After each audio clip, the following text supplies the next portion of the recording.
ஆத்ம நமஸ்தே to all. இந்த tarot ரீடிங்கில் நம்ம பார்க்க போகிறது உங்கள் பர்சனுடைய அடுத்த ஆக்ஷன் இனி எப்படி இருக்க போகுது, உங்களுக்காக உங்கள் நபர் வர போகிறாங்களா, உங்கள் நபருடைய சிச்சுவேஷன் இனிமே எப்படி இருக்க போகுது, அவங்க லைஃப்பில் என்னென்ன நடக்க போகுது, அதை பற்றியெல்லாம் டீட்டெயில்டாக இந்த ரீடிங்கில் நம்ம பார்க்க போகிறோம். இந்த கார்டு எனர்ஜி கூட கனெக்ட் ஆகிறதுக்காக உங்கள் பர்சனை மனசில் நினச்சிட்டு கமாண்டில் 777 டைப் பண்ணுங்கள்.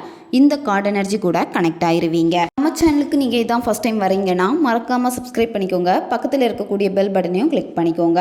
அப்போ தான் நான் போடக்கூடிய வீடியோஸ் எல்லாமே உடனுக்குடன் உங்களுக்கு நோட்டிஃபிகேஷனில் வந்துக்கிட்டே இருக்கும். உங்களுக்கு எங்கிட்ட பர்சனலாக கிளாஸஸ் எடுத்துக்கணும் அல்லது உங்களுக்கு பர்சனல் டேரோ கார்டு ரீடிங் தேவைப்பட்டுச்சுன்னா இன்ஸ்டா அல்லது மெயிலில் நீங்கள் காண்டாக்ட் பண்ணுங்கள். டீட்டெயில்ஸ் எல்லாமே உங்களுக்கு வீடியோ ஸ்க்ரீனில் வந்திருக்கும், செக் பண்ணிக்கோங்க. இப்போது இந்த ரீடிங்கில் நம்ம போகலாம். இனிமே உங்கள் பர்சனோட ஆக்ஷன் எப்படி இருக்க போகுது, அவங்களோட லைஃப்பில் இனிமேல் என்னென்ன மாற்றங்கள் எல்லாமே ஏற்பட போகுது, அதை பற்றி பார்க்க போகிறோம். இப்போ இருக்கக்கூடிய சிச்சுவேஷனை வச்சு பார்க்குறப்போ நீங்கள் ஃபுல்லாகவே உங்கள் நபருக்காக தான் வெயிட் பண்ணிக்கிட்டு இருக்கீங்க. நீங்கள் வேலை செஞ்சுட்டு இருந்தாலும் சரி, அப்படி இல்லைன்னா நீங்கள் ஏதாவது ஒரு ட்ராவல் பண்ணிக்கிட்டு இருக்கீங்க, இல்லை சும்மா உட்காந்துக்கிட்டு இருக்கீங்க, இல்லை யார்கிட்டையாவது பேசிகிட்டு இருக்கீங்க, இந்த மாதிரி சமயத்தில் கூட அதிகமாக உங்களுடைய நபருடைய ஞாபகங்கள் தான் இப்போ உங்களுக்கு அடிக்கடி அதிகமாகிக்கிட்டே இருக்கு. முன்னாடி இருந்ததை விடையுமே இப்போ உங்களுக்கு உங்கள் நபருடைய ஞாபகங்கள் அதிகமாக ஆரம்பிச்சிருக்கும்.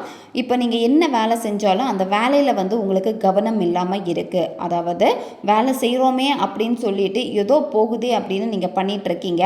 ஆனால் கவனம் முழுவதும் உங்களுக்கு உங்கள் நபர் மேலே மட்டும்தான் இருக்குது. அவங்க எங்கே இருக்காங்க, எப்படி இருக்காங்க, என்ன பண்ணிகிட்டு இருக்காங்க, இந்த நேரம் என்கிட்ட பேசுவாங்களே, இந்த நேரம் எனக்கு மெசேஜ் பண்ணுவாங்களே, இப்போ எப்படி இருக்காங்க அப்படிங்கிற ஒரு சிந்தனை உங்களுக்கு அதிகமாகிக்கிட்டே இருக்குது. நீங்களாக இப்போ இல்லவே இல்லை. இருக்கீங்க, ஏதோ வேலை செய்கிறீங்க, ஏதோ சாப்பிட்றீங்க, ஏதோ தூங்குறீங்க, இந்த மாதிரி தான் இருக்கீங்களே தவிர உங்களுடைய முழு மனசும் இப்போ உங்ககிட்ட கிடையாது. உங்களுடைய சிந்தனைகள் எல்லாமே உங்கள் நபரை பற்றி மட்டும்தான் இருக்குது. எப்போ வருவாங்க, எப்போ எங்கிட்ட பேசுவாங்க, இதுதான் அதிகமாக நீங்கள் திங்க் பண்ணி உங்கள் நபருக்காக நீங்கள் காத்துட்ருக்கீங்க. உங்கள் நபரை அட்ராக்ட் பண்ணுறதுக்காகவே இப்போ ஏதோ ஒரு விஷயத்தை நீங்கள் புதுசாக பண்ணிக்கிட்டு இருக்கீங்க. ஒரு பக்கம் நீங்கள் உங்கள் நபரை நினச்சி கவலைப்பட்டுக்கிட்டே தான் இருக்கீங்க. ஆனால் இன்னொரு பக்கம் என்ன ஏன் இவங்க விட்டுட்டு போனாங்க, திரும்ப இவங்கள என் லைஃப்பில் நான் எடுக்கணுமே, அந்த மாதிரி உங்கள் நபரை பற்றி தான் அதிகமாக யோசிக்கிறீங்க. இப்போ நீங்களும் கொஞ்சம் மாற ஆரம்பிச்சிட்டீங்க. அதாவது உங்கள் நபர் இப்போ விலகி போகிறது உங்களுக்கு சுத்தமாக பிடிக்கலை. அதனால் அவங்கள திரும்ப கவரணும், அதுக்காக நீங்கள் நிறைய முயற்சிகள் இப்போ எடுத்துக்கிட்டு இருக்கீங்க. உங்களுடைய பழக்க வழக்கங்களை நீங்கள் மாற்றிருப்பீங்க. ரொம்ப அட்ராக்டிவான ஒரு பர்சனாக மாறணும் அப்படின்னு சொல்லிட்டு செல்ஃப் லவ், செல்ஃப் கேரில் எல்லாமே இப்போ அதிகமான கவனம் செலுத்திக்கிட்டே இருக்கீங்க. நேர்மையாக உங்கள் நபருக்கு இருக்கணும் அப்படிங்கிற ஒரு முடிவையும் நீங்கள் எடுத்திருக்கீங்க. நீங்கள் ஏதோ ஒரு மிஸ்டேக் பண்ணியிருக்கீங்க, அது உங்கள் நபருக்கு பிடிக்காமல் போயிருக்கு. இப்போ உங்களை மாற்றிக்கிட்டு இனிமேல் ஏன் நபருக்காக நான் உண்மையாக இருக்க போகிறேன் அப்படிங்கிற ஒரு முடிவு நீங்கள் எடுத்திருக்கீங்க. அதனால் இப்போ உங்களுடைய ஃபோக்கஸ் எல்லாமே முழுக்க உங்கள் நபர் மேலே தான் உங்களுக்கு அதிகமாக இருக்குது. ஏன்னா உங்கள் நபர் உங்கள் மேலே அந்த அளவுக்கு பாசமாக இருந்திருக்காங்க. அதனால் உங்கள் நபரை யாருக்குமே கொடுக்க உங்களுக்கு மனசு இல்லை. அதாவது இப்போ உங்கள் நபர் யார்கிட்ட பேசினாலுமே உங்கள் மனசு தான் ரொம்ப பதறும். அது மட்டும் இல்லாமல் உங்கள் நபரை தான் எப்போவுமே நீங்கள் கண்காணிச்சுக்கிட்டே நீங்கள் இருக்கீங்க. இந்த மாதிரி கண்காணிச்சுட்டே நீங்கள் இருக்கிறப்ப உங்களுடைய சொந்த இலக்குகளில் நீங்கள் ஃபோக்கஸ் பண்ண மாட்டீங்க. அதனால் கொஞ்சம் உங்களுடைய கரியர்லேயும் நீங்கள் ஃபோக்கஸ் பண்ணுங்கள். இப்போ கொஞ்சம் தயக்கமும் உங்ககிட்ட இருக்குது. இவங்க எங்கிட்ட வந்துருவாங்களா இல்லை வரமாட்டாங்களா அப்படிங்கிற ஒரு பயம், தயக்கம் இருக்குது. ஒரு பொறாம குணமும் உங்களுக்கு இருக்குது. உங்கள் நபரை நினைக்கிறப்பவே உங்களுக்கு எப்படி இருக்குன்னா அவங்க இன்னொரு ரிலேஷன்ஷிப்பில் முழுமையாக போயிடுவாங்களோ அப்படிங்கிற ஒரு பயம் இருக்குது. இப்போ உங்கள் நபர் தேர்ட் பார்ட்டி கிட்ட பேசிகிட்டு இருக்காங்க அப்படின்னா அந்த உறவுலேயே அவங்க முழுமையாக போயிடுவாங்களோ ஒரு பயம், பொறாம குணம். அது மட்டும் இல்லாமல் உங்கள் நபர் அவங்கக்கிட்ட பாதுகாப்பாக இல்லவே இல்லை அப்படின்னு எதையோ இப்போ நீங்கள் கொஞ்சம் யோசிச்சுக்கிட்டே இருக்கீங்க. இப்போ இந்த ரிலேஷன்ஷிப்பில் உங்களுடைய நியாயத்தை எடுத்து சொல்லணும்னு நீங்கள் நினைக்கிறீங்க. அது மட்டும் இல்லாமல் நீங்கள் இன்னுமே உங்கள் நபரை டாமினேட் பண்ணணுன்னு தான் நீங்கள் நினச்சிக்கிட்டே இருக்கீங்க. அவங்க இப்படியெல்லாம் பண்ணுறது உங்களுக்கு பிடிக்கலை. அதனால் உங்கள் நபரை நீங்கள் டாமினேட் பண்ணியே ஆகணும் அப்படின்னு கூட சில நேரம் உங்களுக்கு அந்த எண்ணங்கள் வருது. ஏன் இப்படி பண்ணுறாங்கன்னு கேட்கணும், இந்த மாதிரி சில கேள்விகள் அவங்கக்கிட்ட கேட்கணும்னு இருக்குது உங்களுக்கு. அதெல்லாம் கேட்கணும் அப்படின்னு கூட உங்களுக்கு ஒரு சில நேரத்தில் தோணுது. உங்கள் பர்சன் அவங்க வாழ்க்கையில் ஏதோ ஒரு விஷயத்தில் வந்து சக்ஸஸ் பண்ணணும் அப்படின்னு சொல்லிட்டு பயங்கரமாக ஹார்ட் ஒர்க் பண்ணிக்கிட்டு இருக்காங்க உங்கள் நபர். அதுக்காக நிறைய ப்ராக்டிஸ் எல்லாமே பண்ணுறாங்க. அவங்களுடைய எண்ணங்கள் எல்லாமே எப்படி இருக்குன்னா, அவங்களுடைய அந்த சக்ஸஸை நோக்கி தான் உங்கள் நபருக்கு வந்து இருக்குது. உங்ககிட்ட இருந்து உங்கள் நபர் வந்து விலகி இருக்கிறப்போ ஒரு சிலருக்கு இது நடந்திருக்கும். அதாவது எனக்கு இந்த வேலை கிடச்சின்னா நான் உங்ககிட்ட வந்து பேசுகிறேன், நம்ம கல்யாணம் பண்ணிக்கலாம், வீட்டில் பேசலாம், இந்த மாதிரி சொல்லியிருப்பாங்க. அப்படி இல்லைன்னா எனக்கு வந்து இந்த வேலை நடக்கணும், இல்லை எனக்குன்னு ஒரு கோல் இருக்குது, வீடு கட்டணும், இல்லை உங்கள் நபருக்கு வந்து ஒரு சில சக்ஸஸ் பண்ணணும் அப்படின்னு இருக்கும். அதெல்லாம் முடிச்சுட்டு நான் உங்ககிட்ட வரேன், சக்ஸஸோடு தான் நான் உங்ககிட்ட வருவேன் அப்படின்னு சொல்லிட்டு பிரிஞ்சு போயிருப்பாங்க. அதனால் இப்போ உங்கள் நபர் வந்து அவங்களுடைய கரியருக்காக வந்து பயங்கரமாக உழைக்கிறாங்க. இந்த ரிலேஷன்ஷிப்பை வந்து ஸ்ட்ராங் பண்ணணும்னு உங்கள் நபர் வந்து விரும்புகிறாங்க. அதுக்காக தான் அவங்களுடைய வேலையில் வந்து அவ்வளோ ஹார்ட் ஒர்க் வந்து உங்கள் நபர் வந்து இப்போ பண்ணிக்கிட்டே இருக்காங்க. அது ரிலேட்டடான சப்போர்ட்டும் இனிமேல் உங்கள் நபருக்கு வந்து கிடைக்க போகுது. உங்ககிட்ட பேசாமல் இருக்காங்க அப்படின்னா சில நேரம் அவங்களுடைய சிச்சுவேஷனையும் நீங்கள் புரிஞ்சுக்கணும். அதாவது உங்கள் நபர் வந்து உங்கள்கிட்ட சொல்லிட்டு தான் பிரேக்கப் பண்ணியிருப்பாங்க. ஒரு சிலருக்கு வந்து பிரேக்கப் ஆகிருக்காது. எப்பாவது உங்கள் நபர் உங்ககிட்ட பேசுகிறது, அதாவது எப்பாவது கால் பண்ணுவாங்க, இல்லை எப்பாவது மெசேஜ் பண்ணுவாங்க, இந்த மாதிரி தான் இருக்கும் உங்கள் ரிலேஷன்ஷிப்பு. அந்த பழைய ரொம்ப டீப்பான கனெக்ஷனை வந்து நீங்கள் மிஸ் பண்ணிக்கிட்டு இருக்கீங்க. ஆனால் உங்கள் நபர் வந்து இப்போ ரொம்ப எஃபர்ட் போட்டுக்கிட்டே இருக்காங்க.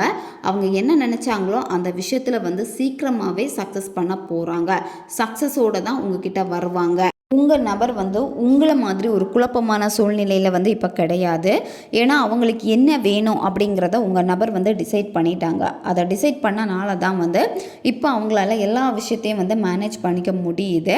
கூடிய சீக்கிரமாகவே உங்கள் நபர்கிட்ட இருந்து ஒரு நல்ல செய்தி உங்களுக்கு வரப்போகுது. அதாவது அவங்க கால் பண்ணுவாங்க அல்லது மெசேஜ் பண்ணுவாங்க. ரொம்ப நாள் நீங்கள் பேசாமல் இருக்கீங்க அப்படின்னா சடனாக அவங்க உங்களை காண்டாக்ட் பண்ண போகிறாங்க. ஒரு சில பேருக்கு இதில் நீங்கள் மேனிஃபெஸ்டேஷன் பண்ணிகிட்டு இருக்கீங்கன்னா உங்கள் மேனிஃபெஸ்டேஷனில் இப்போ ரிசல்ட் கிடச்சிருக்கும். அவங்களே உங்ககிட்ட வந்து பேசியிருப்பாங்க, உங்களை கல்யாணம் பண்ணுறேன் அப்படின்னு சொல்லியிருப்பாங்க. இன்னும் இது உங்களுக்கு நடக்கலை அப்படின்னா இனிமேல் உங்களுக்கு இது நடக்க போகுது. நீங்கள் ஏதாச்சும் மேனிஃபெஸ்டேஷன் ப்ராப்பராக பண்ணிகிட்ருக்கீங்க அப்படின்னா உங்கள் நபர் வந்து திரும்ப அந்த லவ்வை வந்து அக்செப்ட் பண்ணுவாங்க. உங்கள் லவ்வை வந்து திரும்ப ஏற்றுப்பாங்க. அவங்க உங்ககிட்ட வர்றதுக்கான வாய்ப்புகளையும் இங்கே கார்டில் வந்து பார்க்க முடியுது. உங்கள் நபருடைய அடுத்த ஆக்ஷன் வந்து இதாக தான் இருக்கும். நீங்கள் 2 பேருமே சேர்ந்து லைஃப்பை வந்து ஜாலியாக என்ஜாய் பண்ண போகிறீங்க. அதாவது உங்கள் நபர் வந்து ஏதோ ஒரு விஷயத்தில் வந்து சக்ஸஸ் பண்ணிட்டு வர போகிறாங்க. அதை வந்து நீங்கள் செலிப்ரேட் பண்ண போகிறீங்க. உங்களுடைய ரிலேஷன்ஷிப்பில் வந்து கடந்த காலத்தில் நிறைய சிக்கல்கள் எல்லாமே வந்து இருந்திருக்கும். அதெல்லாமே இனிமேல் கொஞ்சம் கொஞ்சமாக மாறப்போகுது. சடனாக ஒரு மிராக்கிள் வந்து இனிமேல் உங்கள் லவ் ரிலேஷன்ஷிப்பில் வந்து நடக்க போகுது. ரிலேஷன்ஷிப்னு பார்க்குறப்பவே வந்து இனிமேல் அடுத்த ஆக்ஷன் என்னவா இருக்குன்னு பார்க்குறப்போ இது சக்ஸஸ் தான். உங்கள் நபருடைய அடுத்த ஆக்ஷனில் வந்து உங்ககிட்ட வரப்போ வந்து உங்களுக்கு ப்ராமிஸ் பண்ணுவாங்க, கல்யாணம் பண்ணிக்கிறேன் அப்படின்னு சொல்லி ப்ராமிஸ் பண்ணுவாங்க. இந்த லவ் எனக்கு வேணும் அப்படின்னு சொல்லிட்டு பேசுவாங்க. ஒரு சிலர் வந்து லவ்வில் அடுத்த கட்டத்துக்கு போக போகிறீங்க, அதாவது மேரேஜ், அந்த பேச்சுக்கள் எல்லாமே வந்திருக்கும். என்கேஜ்மெண்ட், இந்த மாதிரியான சில விஷயங்கள் வந்து நடக்க போகுது. அதாவது தடைப்பட்ட சில விஷயங்கள் எல்லாமே வந்து திரும்ப வந்து உங்களுக்கு நடக்க போகுது. இவ்வளோ நாள் உங்களுக்கு உங்கள் நபர் மேலே ஒரு கோபம் இருந்திருக்கும். அவங்கள பார்க்கக்கூடிய கண்ணோட்டங்கள் எல்லாமே நெகட்டிவாக இருந்திருக்கும். ஆனால் இனிமேல் வந்து உங்களுக்கு அந்த மாதிரி இருக்காது. உங்கள் நபரை நினச்சி நீங்கள் வந்து ரொம்ப பெருமைப்பட போகிறீங்க. ஏன்னா உங்கள் நபர் வந்து அவங்கள ப்ரூவ் பண்ணுவாங்க, நான் தான் இதுதான் இதைத்தான் நான் வந்து என் வாழ்க்கையில் அடையணும்னு நினச்சேன் அப்படின்னு சொல்லிட்டு அவங்களுக்குன்னு ஒரு குறிக்கோள் இருக்குல்ல, அதை சக்ஸஸ் பண்ணிட்டு வரப்போ நீங்களே அதை பார்த்து சந்தோஷப்பட போகிறீங்க. ஏன்னா இந்த ரிலேஷன்ஷிப்பில் வந்து இனிமே தான் நம்பிக்கையே வந்து வரப்போகுது. இவ்வளோ நாள் வந்து உங்களுக்கு நம்பிக்கை இருக்குன்னு நீங்கள் நினச்சாலுமே அது கிடையாது. ஒரு சந்தேகத்தோடு தான் உங்கள் நபரை வந்து நீங்கள் பார்த்துட்டே இருந்திருப்பீங்க. ஆனால் இனிமேல் அடுத்த கட்டத்தில் வந்து இந்த லவ்வை வந்து நீங்கள் முழுமையாக நம்ப போகிறீங்க. உங்கள் நபரையும் முழுமையாக நீங்கள் நம்ப போகிறீங்க.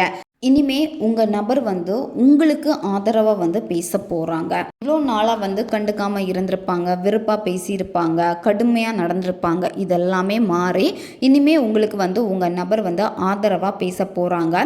உங்களுடைய அந்த கடினமான காலங்களில் அவங்க வந்து எவ்வளோ உங்களை ஹர்ட் பண்ணாங்களோ அதுக்கெல்லாமே வந்து இனிமே வந்து சாரி சொல்லவும் போகிறாங்க. நீங்கள் இப்போ செய்ய வேண்டியது என்ன அப்படின்னா, நீங்கள் நம்பிக்கையோடு இருக்கணும். நீங்கள் பலவீனமாக இருக்கக்கூடாது.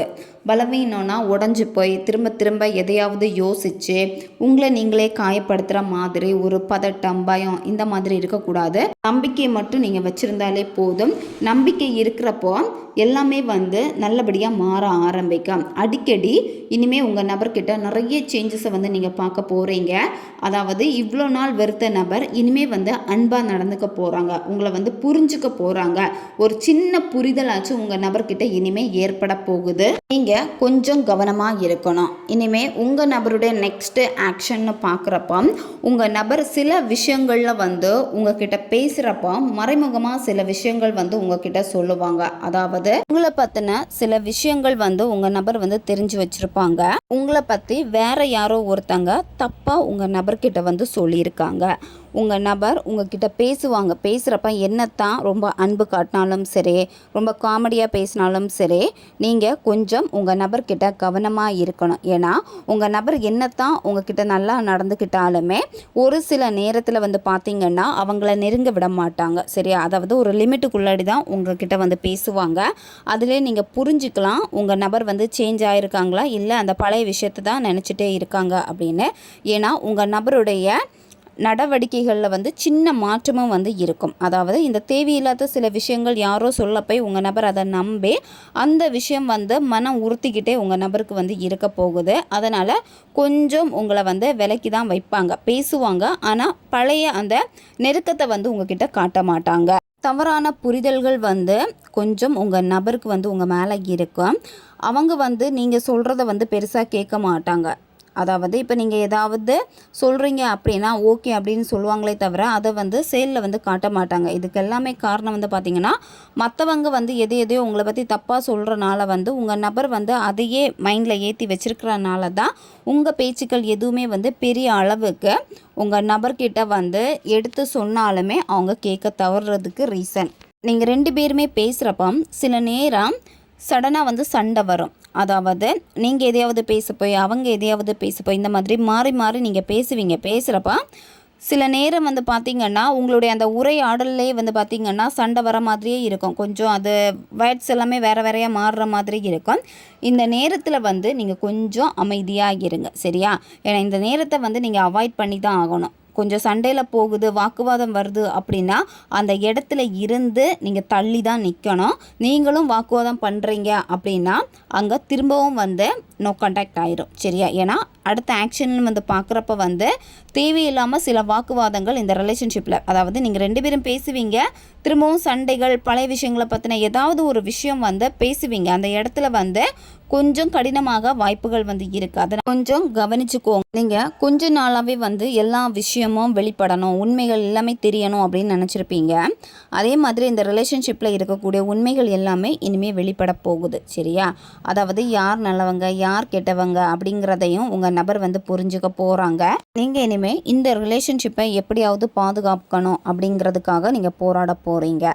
உங்களுடைய நம்பிக்கைகள் அதிகமாகும். என்னத்தான் மற்றவங்க இந்த ரிலேஷன்ஷிப் வேண்டாம், மற்றவங்களால பிரச்சனை வருது, அதாவது ஃபேமிலி மெம்பர்ஸ்னால பிரச்சனை வருது, மன அழுத்தங்கள் எல்லாம் இருக்குது அப்படின்னா அது எல்லாத்தையுமே சமாளித்து உங்கள் ரிலேஷன்ஷிப்பை திரும்ப நீங்கள் எடுத்துக்க போகிறீங்க. ரீயூனியன் இந்த ரிலேஷன்ஷிப்பு ஆகும். உங்கள் நபரும் இந்த ரிலேஷன்ஷிப்பை பாதுகாக்கிறதுக்காகவே சில நேரம் மற்றவங்க இந்த ரிலேஷன்ஷிப்பில் எப்போவுமே தலையிட்டுக்கிட்டே இருப்பாங்க. 3ஆம் நபர் அவங்கக்கிட்ட உங்கள் நபர் சொல்லிடுவாங்க, நீ இந்த இதில் தலையிட வேண்டாம் அப்படின்னு. ஏன்னா சில பேர் பார்த்திங்கன்னா உங்கள் ரிலேஷன்ஷிப்புக்கு எப்போவுமே நெருக்கடி கொடுக்குற மாதிரியே தெரியுது செக் பண்ணுறப்போ. அதனால் நீங்கள் அதை நினச்செல்லாம் கவலைப்படவே வேண்டாம். உங்கள் நபர் இனிமேல் உங்களுக்காக துணை நிற்பாங்க. இப்போ உங்களுக்கு ஏதாவது ஒரு கஷ்டமாக இருக்குது அப்படின்னா கூட உங்களுக்காக நிற்பாங்க. நிறைய மாற்றங்கள் உங்கள் நபர்கிட்ட இருந்து நீங்கள் பார்க்க போகிறீங்க. சில நேரம் உங்கள் நபர் மன கஷ்டங்கள் இருந்தாலுமே அதை காமிக்க மாட்டாங்க. ஏன்னா அவங்க அதை எதிர்த்து போராடணும் அப்படின்னு தான் உங்கள் நபர் பார்ப்பாங்க. ஏன்னா அவங்க ஒவ்வொரு ஸ்டெப்பும் லைஃப்பில் போராடிக்கிட்டே தான் உங்கள் நபர் இருக்கிறாங்க. சக்ஸஸ் பண்ணணும் அப்படிங்கிறதுக்காக ஒரு போராட்டம் இருக்குது. உங்களையும் கொஞ்சம் புரிஞ்சிக்கவும் போகிறாங்க. ஒரு திருப்தி இனிமேல் இந்த ரிலேஷன்ஷிப்பில் ஏற்பட போகுது. ரொம்ப நாளாகவே இந்த ரிலேஷன்ஷிப்பை புதுசாக ஸ்டார்ட் பண்ணணும்னு நீங்கள் நினச்சிருப்பீங்க. புதுசாக ஸ்டார்ட் பண்ண போகிறீங்க, நியூ பிகினிங் வந்து இருக்குது, ரீயூனியன் எல்லாமே இந்த ரிலேஷன்ஷிப்பில் வந்து இருக்குது. இந்த ரிலேஷன்ஷிப்பில் வந்து நீங்கள் திரும்ப பேசுவீங்க. ஆனால் சில நேரம் சண்டைகள் வரப்போ கடுமையான வார்த்தைகளை வந்து நீங்கள் வெளிப்படுத்தாமல் இருந்தாலே போதும். உங்கள் நபர் வந்து பேசுகிறாங்க அப்படின்னா, சண்டைகள் வருது அப்படின்னா வார்த்தைகளை மட்டும் விட்டுறாதீங்க. அதில் மட்டும் கொஞ்சம் கவனமாக நீங்கள் இருங்க. மற்றபடி அவங்கக்கிட்டே இருந்து கிடைக்க வேண்டிய அந்த காதல் வந்து இனிமேல் உங்களுக்கு வந்து கிடைக்கும். ஓகே காய்ஸ், இதுதான் இந்த ரீடிங். இது வந்து ஜென்ரல் ரீடிங் தான். பொருந்தக்கூடிய விஷயங்களை மட்டும் எடுத்துக்கோங்க, மற்றதை விட்டுருங்க. உங்களுக்கு பர்சனல் டாரோ ரீடிங் தேவைப்பட்டுச்சுன்னா இன்ஸ்டா அல்லது மெயிலில் காண்டாக்ட் பண்ணுங்கள். அடுத்த ஒரு வீடியோ பதிவில் சந்திக்கலாம். நன்றி.